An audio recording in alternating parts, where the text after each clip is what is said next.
एकदम अपनी माँ की तरह जाहिल हो तुम। तीर की तरह मानो मन को चुभते हुए ये शब्द मेरी सौतेली माँ के थे। मेरी जिंदगी शुरू होने से पहले ही उस दिन खत्म हो गई जब मेरी माँ मुझे इस दुनिया में अकेले छोड़ गई थी। पापा गौतम गुलेरिया ने दूसरी शादी कर ली। सौतेली माँ को मेरा होना बर्दाश्त ही नहीं था और इसका सबूत वो अक्सर मेरे गाल पर छोड़ देती थी। अपशब्द सुनते, थप्पड़ खाते, इस तरह बड़ी हुई। सौतेली बहन कामिनी दोस्त ढूंढने की कोशिश की थी, वहां भी मुझे सिर्फ धोखा मिला। पापा ने तो मुंह ही मोड़ लिया था। मैंने मैंने बहुत बार कोशिश की उनको अपनी आपबीती बताने की, मगर उनके चेहरे पर ऐसा लगता था मानो इन सब में उनकी मौन सहमति हो। मुझे इतना तो पता चल गया था कि मेरे पिता के लिए भी मैं किसी बोझ से कम नहीं थी। दिन बीतते गए और एक दिन पापा बहुत खुश होकर घर आए। पता चला किसी बड़ी कंपनी के साथ बहुत शानदार डील हुई है। पापा को 1 महीने के लिए लंदन जाना होगा, नए शहर में नया ऑफिस खोलने के लिए। और पापा लंदन चले गए, मुझे मेरी सौतेली माँ के भरोसे छोड़कर। मेरी सौतेली माँ का भाई काफी दिनों से हमारे घर पर ही रह रहा। पापा के एब्सेंस में वही हम सबकी देख रेख कर रहा था। पर पता नहीं क्यों मुझे कहीं ना कहीं ये बात खटकती थी। और फिर आई वो रात जो मैं कभी भूल ही नहीं सकती।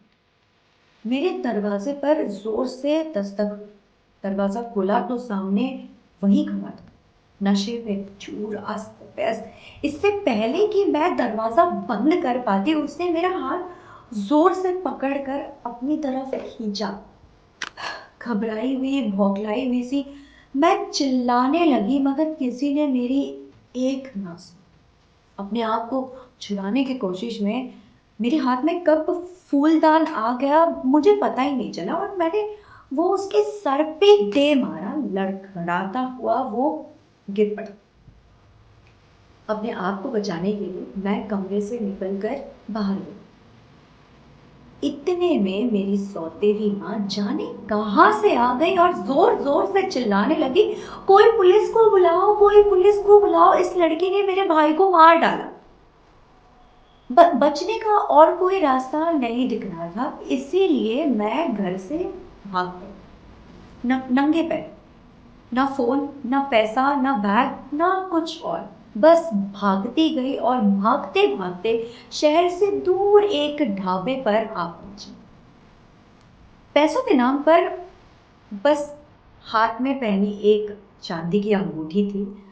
सोचा यही देकर कुछ तो खाने को ले लूं। अंदर कदम रखते ही गुलाब की महक आने लगी और चेहरे पर गहरी शांति लिए एक बुजुर्ग महिला सामने खड़ी थी। उन्होंने मुझसे पूछा, कुछ चाहिए बेटा? उनकी आवाज में कुछ अपनापन सा था। ऐसा लगा मैं इन पर भरोसा कर सकूं। मैंने किसी तरह डरते हुए जवाब दिया, बस चाय। तुम ठीक हो बेटा? उन्होंने मुझसे पूछा। अपने आंसू छुपाए मैंने धीरे से सर हाँ में हिला दिया। और तभी कोई अंदर आया। अधेड़ उम्र का वो व्यक्ति शक्ल से ही सज्जन लग रहे थे। उनकी बातों से पता चला कि उनका नाम विजय है और वही ढाबे की मालिक है।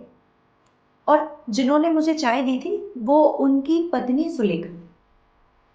दोनों पति पत्नी को शायद अंदाजा था कि मेरे साथ कुछ तो गलत।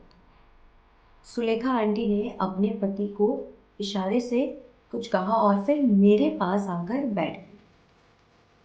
बेटा, अगर तुम्हें किसी प्रकार की कोई मदद चाहिए तो बता। जाने क्यों तुम्हें देखकर मुझे मेरी बेटी याद आ गई, कहकर आंटी रो गई। पुराने जख्म खोलना मुझे सही नहीं लगा, इसीलिए मैंने उनके बेटे के बारे में नहीं पूछा। पर उनके बहते आंसू और विजय अंकल की आंखों से मुझे लगा कि मेरी ही तरह शायद वो भी जिंदगी से जूझ रही है। मैंने धीरे से सुलेखा आंटी को कहा, मुझे काम की तलाश है आंटी, आपके यहाँ कोई भी छोटा मोटा काम कर लूँगी, बर्तन झाड़ू साफ सफाई कुछ भी, बस रहने को जगह चाहिए।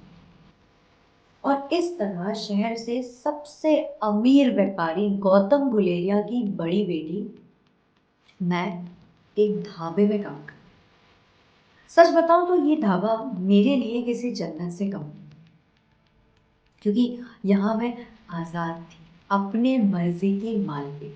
यहाँ मुझे कदम कदम पर कोई इंसल्ट नहीं करता। समय धीरे धीरे बीतता गया।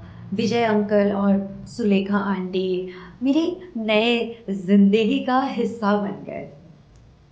पर फिर एक दिन हवा का तेज झोंके की तरह एक अजनबी आया, लंबा चौड़ा पढ़ा लिखा।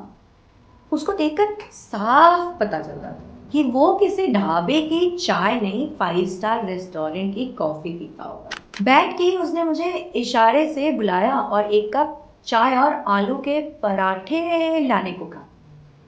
ऑर्डर सर्व करके मैं वापस रसोई में जाने लगी, तभी उसने मुझे दोबारा आवाज लगाई, एक पराठा और अनिका। मैं हैरान से उसे देखती रह गई। इसे मेरा नाम कैसे पता आखिर? क्या इसे मेरी सौतेली माँ ने भेजा है?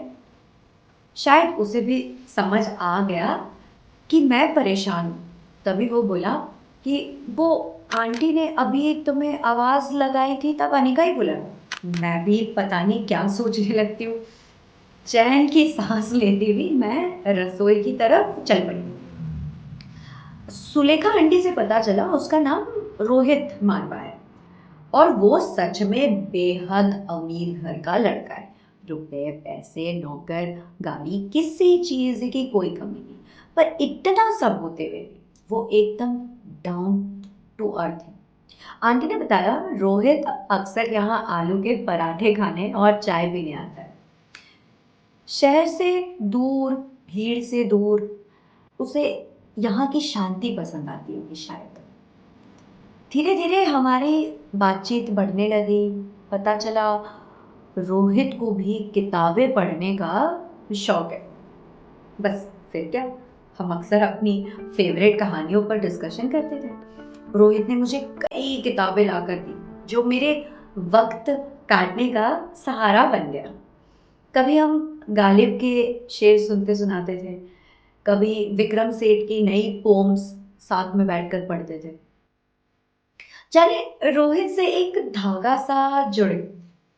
मैं उसके आने का इंतजार करने लगी। इसी तरह एक दिन कुछ बात करते करते अचानक रोहित बोला, अनिका मुझे तुम्हें कुछ बहुत जरूरी बताना है तुम्हारी माँ को।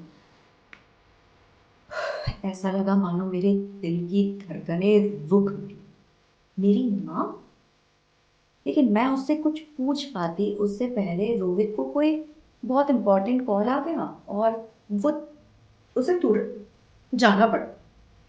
उसी शाम जब मैं साफ सफाई करके कचरा बाहर फेंकने जाने लगी, तभी एक वैन अचानक मेरे पास आकर रुक गई। मुझे चिल्लाने का मौका मिलता उससे पहले ही दो लोगों ने मुझे पकड़ लिया। पीछे से किसी ने मेरा मुंह कसकर बंद कर दिया ताकि मैं शोर ही ना मचा पाऊं। अब वो मुझे जबरदस्ती वैन में बैठा ही रहे थे कि किसी की आवाज आई, उसे छोड़ो। वो रोहित का ही था। आंखों में अंगारे लिए दौड़ता हुआ मेरे तरफ आ रहा था, पर जब तक वो कुछ करता वैन दौड़ पड़ी। मैं बेबसी बस देख रही थी। अनिका मैं तुम्हें ढूंढ लूंगा, मैं वादा करता हूँ। रोहित की ये आखिरी शब्द। लेकिन मेरी कहानी यहाँ खत्म नहीं, ये तो बस शुरुआत है। क्योंकि जब मैंने अपनी आंखें खोली तो मैं किसी गंदे से अंधेरे कमरे में या किसी कैद खाने में नहीं थी। मैं मेरे अपने घर में थी। सामने खड़े थे मेरे पापा।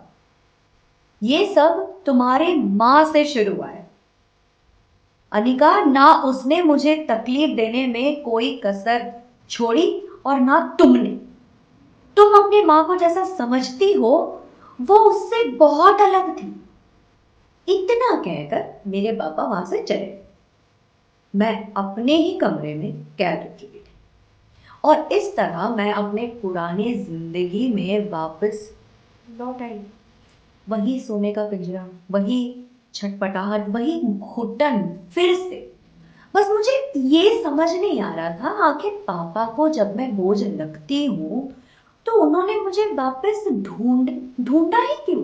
आखिर चाहते क्या है? धीरे धीरे जाने क्यों मेरी तबीयत भी बिगड़ रही थी। सुबह उठते ही जी घबराता था, कुछ खाने का मन नहीं करता था और उल्टियां रुकने का नाम ही नहीं ले रही थी। और अब चक्कर भी आना। समझ ही नहीं आ रहा था कि आखिर हो क्या है। और मुझे मालूम था मेरी तबीयत को लेकर किसी को कोई फिक्र नहीं, इसीलिए खुद ही हॉस्पिटल पहुंच गई डॉक्टर को दिखाने। डॉक्टर ने खून की जांच की और सोनोग्राफी लिख दी। सोनोग्राफी की रिपोर्ट लिए जब मैं डॉक्टर के सामने बैठी तब उन्होंने कहा, अनिका तुम प्रेग्नेंट हो, तुम्हारे गर्भ में जुड़वा बच्चे हैं।